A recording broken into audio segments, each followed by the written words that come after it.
Hi, today I'm going to show you how to freeze frame in Shotcut. So the process is really simple. First we need to do is click somewhere where we want to freeze a frame. For example, I will select this one in a moment, and then I need to go to File, then I go to Export, and I select here Frame. The alternative here is use shortcut Ctrl-Shift-E, but I will select this one option. Then you need to save this file somewhere in your disk, so I click here Save. Now we need to open this file, so I click Open File, I select this file, and I click Open.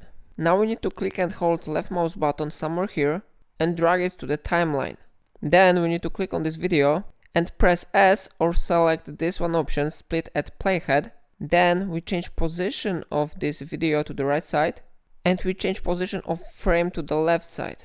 We can make it shorter or longer if you want, everything depends on your preferences, maybe something like that. And now I change position of this video to the left side. Okay, so let's check now how it works. I will play this video from this moment. So how you see, we have here video, now we have frame freeze, and again we have continuation of our video, yeah? So how you see, it really works. If I helped you to do it, remember to like this tutorial and subscribe my channel because it really supports my work. And do not forget to check links in the description of this video.